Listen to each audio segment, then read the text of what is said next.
আসসালামু আলাইকুম, সবাই কেমন আছেন? আশা করছি সবাই ভালো আছেন। আল্লাহর রহমতে আমরাও ভালো আছি। এই দেখেন, তালের তো সিজন, তালের অনেক ভিডিও করব, কিন্তু মন মতি শারীরিক মানসিক কোনো অবস্থায় মন মতি ভালো নেই।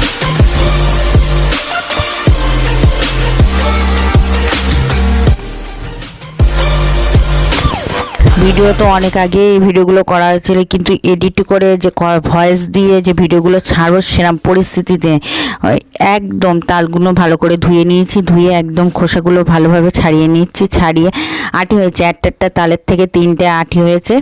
আর আটিগুলো রেখে দিয়েছি, দিকে অল্প পরিমাণ জল দিয়ে একদম মথে নিতে হবে আটিগুলো।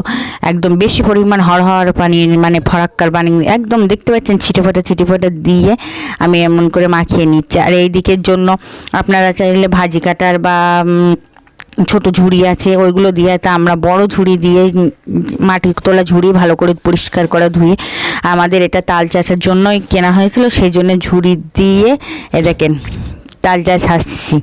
এই দেখেন তালটা পুরো চাষা পুরো কমপ্লিট। এইদিকে আমার নারকেলের কুড়ি দিয়েছি, আর দেবো হচ্ছে চিনি না চাইলে আপনারা গুড় দিতে করতে গুড়টা দিলে ভালো, একদম সুন্দর, মানে কালারটা তো জোশ আছে। আর দিয়েছি আপনারা চাইলে চালের গুঁড়ি দিতে পারেন, ময়দা মিক্স করে।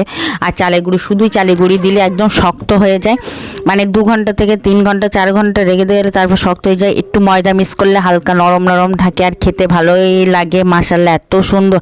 আর এই দেখো, কোনো এক্সট্রা কোনো পানি বা জল কিছুই দিলাম না। আর এই দেখো আমার শাশুড়ি একদম মেখে একদম ডোটা কেমন বানিয়েছে। আর এদিকে উনুনে আমি ধরিয়ে দিয়েছি, উনুনটা গ্যাসটা ধরিয়ে দিয়ে এইদিকে আমি সাদা তেল দিয়ে দিয়েছি। আপনারা সর্ষের তেলে ভাজলে, কিন্তু খাঁটি সর্ষের তেল হলে বেস্ট হয়, কিন্তু আমাদের খাঁটি সর্ষের তেল সব শেষ, সেই জন্য আমি এই সাদা তেলেই করছি, সয়াবিন তেল।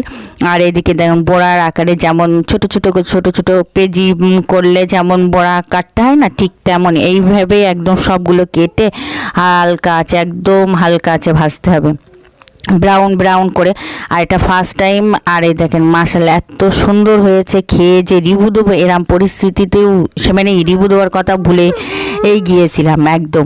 মাশাআল্লাহ এইভাবে সবগুলোই করে নিচ্ছি, তো এইভাবেই ট্রাই করবেন। আর মাশাআল্লাহ তালের কত রকম রেসিপি আগে আমার অনেক ভিডিও আছে, কিন্তু এখন আমাদের পরিস্থিতি খুবই খারাপ, মানে মানসিক শারীরিক সব কিছুর থেকে মন মতি ভালো না। তবু কিছু আপনাদের ভালোবাসার জন্যই ভিডিওটা দেওয়া হচ্ছে, অনেক দিন ধরেই দেওয়া হয় না। তো ভিডিওটা যেই পর্যন্তই, সবাই ভালো থাকবেন, সুস্থ থাকবেন, আজ ব্লগের সাথে থাকবেন, আমাদের জন্য দোয়া করবেন। খোদা হাফেজ, বাই বাই, টাটা। আমার চ্যানেলটা সবাই সাবস্ক্রাইব করবেন। মুহাম্মদ নবীনা বিনুরু হাদি